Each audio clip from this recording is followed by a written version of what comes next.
Hi hello నమస్తే, నేను Krishnanjaneyulu. YSR Congress party 2024 ఎన్నికల్లో ఘోరమైనటువంటి ఓటమిని చవిచూసింది. అప్పుడు ముఖ్యమంత్రిగా ఉన్నటువంటి జగన్మోహన్ రెడ్డి సిద్ధం సభల్లోనూ చాలా సభల్లోనూ ఆయన చెప్పినటువంటి మాటలు why not 175, why not 25 MPs ఇలాగా చాలా చెప్పారు. వాళ్ళకి 151 సీట్లు ఉంటే ఆ 151లో ఒక సందర్భంలో పవన్ కళ్యాణ్ చాలా సభల్లో చెప్పాడు, ఆ 151లో చివరి ఒకటి పోయి 15 మిగులుతీ, ఇది కూడా దేవుడు స్క్రిప్ట్ రాస్తాడు రేపు పొద్దున అని చాలా సందర్భాల్లో మాట్లాడాడు పవన్ కళ్యాణ్. గమ్మత్తు ఏమైందంటే ఆ 151లో 5 పోయి 11 మిగిలి ఘోరమైనటువంటి ఓటమి, దాంట్లో ఎటువంటి సందేహం లేదు. అయితే 40% ఓట్లు వచ్చాయి కాబట్టి మేము పుంజుకుంటాం, 5 ఏళ్ళు మేము అనేకమైనటువంటి ఈ సమస్యలు మొత్తాన్ని అధిగమించి మళ్ళీ మేము అధికారంలోకి వస్తాం అనేటువంటి విధంగా మన ప్రతిపక్ష నేతగా తను గెలిచినటువంటి ఎమ్మెల్యేలు, తర్వాత పోటీ చేసిన 175 మంది ఎమ్మెల్యే క్యాండిడేట్స్ వీళ్ళందరితో కూడా మాట్లాడేటువంటి సందర్భంలో జగన్మోహన్ రెడ్డి ఒక భరోసా ఇచ్చేటువంటి ప్రయత్నం అయితే చేశారు. అయితే ఈ 5 ఏళ్ళు ఒక ప్రతిపక్ష పార్టీగా అసెంబ్లీలో అయితే వైఎస్ఆర్ కాంగ్రెస్ పార్టీకి ప్రతిపక్ష హోదా లేదు, వచ్చే అవకాశం కూడా లేదని తెలుగుదేశం పార్టీ ఇప్పటికే స్పష్టం చేసింది. ఆల్రెడీ కూటమి తెలుగుదేశం, జనసేన, బీజేపీ కూటమి ప్రభుత్వం 10% ఎమ్మెల్యే సీట్లు ఉంటేనే కదా, మీకు 18 మంది ఎమ్మెల్యేలు ఉంటే మాత్రమే మీకు అవకాశం ఉంటుంది, 11 మందితో మీకు ఆ విధమైనటువంటి ప్రతిపక్ష హోదా రాదు, ప్రజలు వచ్చి ఇచ్చినటువంటి తీర్పు ఇది అనేటువంటి స్పష్టం చేశారు. అయితే ఈ 11 మంది ఎమ్మెల్యేలు, నలుగురు ఎంపీలతో ఇప్పుడు ఈ ప్రభుత్వం మీద రేపు పోరాటం చేయాలన్నా, లేకపోతే ఇప్పుడు జరుగుతున్నటువంటి పరిణామాలు వీటిని ఎదుర్కొని వైఎస్ఆర్ కాంగ్రెస్ పార్టీ నిలబడాలన్నా కూడా చాలా ఇది ఒక క్లిష్టమైనటువంటి పరిస్థితి అనడంలో ఎటువంటి సందేహం లేదు. వైఎస్ఆర్ కాంగ్రెస్ పార్టీ రానున్నటువంటి ఈ 5 ఏళ్ల కాలంలో ఏ విధమైనటువంటి పరిస్థితులను ఎదుర్కోవాల్సి వస్తుంది అనేటువంటి అంశం కొంత వైఎస్ఆర్ కాంగ్రెస్ పార్టీలో శ్రేణుల్లో తీవ్రమైనటువంటి ఆందోళనకు గురి చేస్తున్నటువంటి పరిస్థితి ఉంది.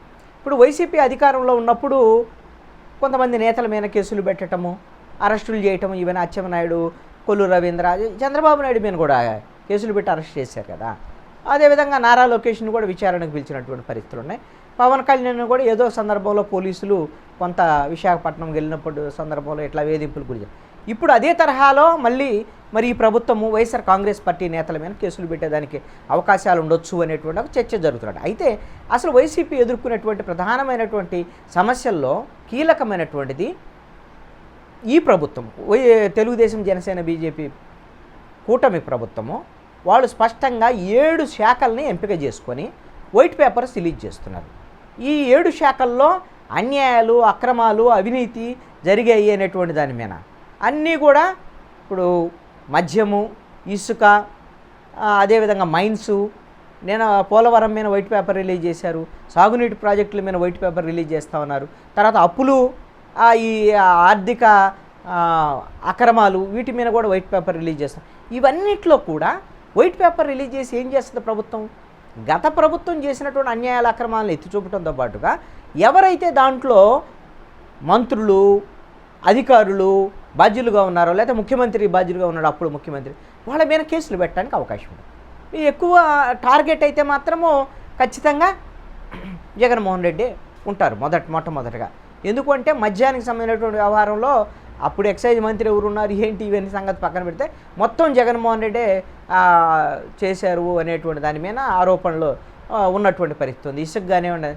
ఇప్పుడు అదేవిధంగా గనులకు సంబంధించినటువంటి పెద్దిరెడ్డి రామచంద్రారెడ్డి, మిథున్ రెడ్డి మీద ఆరోపణలు కొన్ని ఈ విధంగా ఉన్నాయి. అదేవిధంగా కొడాలి నాని చౌక బియ్యానికి సంబంధించినటువంటి విషయంలో వాటిని ఇతర దేశాలకు కూడా ఈయన అక్రమ రవాణా చేశారు. ఈ కాకినాడ పోర్టు వీటి ద్వారా ద్వారంపూడి చంద్రశేఖర్ అనేది ఇప్పుడు ఆల్రెడీ సివిల్ సప్లైస్ మినిస్టర్గా ఉన్నటువంటి నాదెండ్ల మనోహర్ మొత్తము కాకినాడ ఆ ప్రాంతాలు మొత్తము పరిశీలించి ఇప్పటికే కొన్ని గోడౌన్లలో అక్రమంగా నిల్వ ఉన్నటువంటి ఈ చౌక బియ్యాన్ని ఇవన్నిటిని కూడా స్వాధీనం చేసుకోవడం ఇవన్నీ కూడా చేస్తున్నారు. అంటే ఈ విధంగా కేసులు నమోదైతే మాత్రం జరిగేదానికి అవకాశం ఉంటుంది. మాజీ మంత్రులు ఉండొచ్చు, అప్పుడు మంత్రులుగా ఉన్నటువంటి వాళ్ళు ఉండొచ్చు, అది ముఖ్యమంత్రిగా కూడా ఉండొచ్చు, ముఖ్యమంత్రి మీద కూడా కేసులు వెళ్ళేదానికి అవకాశం. ఈ కేసులను ఫేస్ చేయటం అనేటువంటిది ఖచ్చితంగా బహుశా ఇది ఇప్పుడు వైట్ పేపర్ రిలీజ్ ప్రారంభమైంది కాబట్టి బహుశా మొదటి 6 నెలల్లో సంవత్సరంలోనే కేసులు పెట్టడం, అరెస్టులు కూడా జరిగేదానికి అవకాశం ఉండదు. దీన్ని వైఎస్ఆర్ కాంగ్రెస్ పార్టీ ఫేస్ చేయాలి. అంటే ఈ విధంగా అరెస్టులు, నేతల అరెస్టులు జరుగుతుంటే క్యాడర్లో కొంత భయకంపితులు అయ్యేదానికి కూడా అవకాశం ఉండొచ్చు. దాన్ని ఆ క్యాడర్కి మనోస్థైర్యం నింపేటువంటి విధంగా పార్టీ నిలబెట్టుకోవాల్సినటువంటి అవసరం అయితే, ఆ పార్టీ యాక్టివిటీ ఉండాల్సినటువంటి అవసరం అయితే ఉంటుంది. మరి అప్పుడు ఏ కేసులు ఉంటాయి ఏంటి అనేది చూడాలి. ఆల్రెడీ ఇప్పుడు మాచర్ల మాజీ ఎమ్మెల్యే పిన్నెల్లి రామకృష్ణారెడ్డిని ఈవీఎం పగలగొట్టిన కేసులు, ఇతర కేసులు అరెస్ట్ చేశారు. ఈ అరెస్టుల ప్రారంభం అనేది ఇప్పుడే ప్రారంభమైంది. ఇదే తరహాలు ఇంకా చాలామంది అరెస్టులు ఉంటాయి అనేటువంటి విధంగా కూడా మాట్లాడుతున్నారు ఇప్పుడు అధికారంలో ఉన్నటువంటి వాళ్ళు. అయితే క్యాడరు భయకంపితులు అయ్యేటువంటి విధంగా కొన్ని చోట్ల దాడులు జరుగుతున్నాయి. కొన్ని చోట్ల మాకు తెలుగుదేశం, జనసేన, బీజేపీ కూటమి ఓట్లేదు, మీరు ఊళ్ళో ఉండటానికి వీల్లేదు అనేటువంటి దాడులు చేస్తున్నారు కొంతమంది. ఇప్పుడు రేపల్లె నియోజకవర్గం కానివ్వండి, ఈ విధంగా కొన్ని ఇప్పుడు అసలు సాక్షి పేపర్ కింద తెరిస్తే అసలు 175 నియోజకవర్గాల్లో ఈ తరహా దాడులు జరుగుతున్న విధంగా ఆ బాధితులు, వాళ్ళ గాయాలు, వ్యవహారం ఇవన్నిటి మీద వాళ్ళు చాలా కథనాలు రాస్తున్నారు. మరి ఈ విధంగా దాడులు జరిగేటువంటి పరిస్థితి కానీ ఉంటే ఆ దాడుల్ని ఎదుర్కోవటము, అదేవిధంగా న్యాయపరమైనటువంటి పోరాటాలు చేసి క్యాడర్కి మనోస్థైర్యం కల్పించేటువంటి విధంగా నాయకులు నిలబడటం అనేటువంటిది కూడా వైఎస్ఆర్ కాంగ్రెస్ పార్టీకి ఒక అతిపెద్ద సవాలుగా ఉండేదానికి అవకాశం ఉండదు. ఎందుకంటే 5 ఏళ్ల పాటు ఆ విధంగా క్యాడర్గిన రేపొద్దున జెండా పట్టుకునే వాళ్ళు లేకపోతే ఇప్పుడు మళ్ళీ స్థానిక సంస్థల ఎన్నికలు వస్తాయి. 2 ఏళ్లలోనో ఏమో స్థానిక సంస్థల ఎన్నికలు జరుగుతాయి. మరి ఆ స్థానిక సంస్థల ఎన్నికల్లో రేపొద్దున పార్టీ జెండా పట్టుకుని నిలబడేటువంటి క్యాడర్ కావాలిగా. ఆ క్యాడర్ ఇప్పుడు భయకంపితులు అయితే అందరూ ఎవరు కూడా రేపొద్దున జెండా పట్టుకోవడానికి ముందుకు వచ్చేదానికి అవకాశం ఉండకపోవచ్చు. తర్వాత అధికారంలోకి ఇప్పుడు కూటమి అధికారంలోకి వచ్చిన వెంటనే జరిగినటువంటి పరిణామం ఒకటి కీలకమైనటువంటిది. వైఎస్ఆర్ కాంగ్రెస్ పార్టీకి సంబంధించినటువంటి కార్యాలయము కూల్చివేతకు సంబంధించినటువంటి అంశం. అంటే ఒక సందేశం ఇచ్చేశారు, మీరు రాష్ట్ర వ్యాప్తంగా 25 కొత్త జిల్లాల్లో ఈ విధంగా కార్యాలయాలు, ప్రభుత్వ స్థలాలు తీసుకొని పెట్టారు అని అన్నింటికి నోటీసులు ఇవ్వటం, వ్యవహారం ఏం చేయడం, ఒకదాన్ని తాడేపల్లిలో ఉన్నటువంటి దాన్ని అయితే కూల్చేయడం కూడా జరిగింది. ఇది కక్ష సాధింపు అని గగ్గోలు పెడుతుంది వైఎస్ఆర్ కాంగ్రెస్ పార్టీ.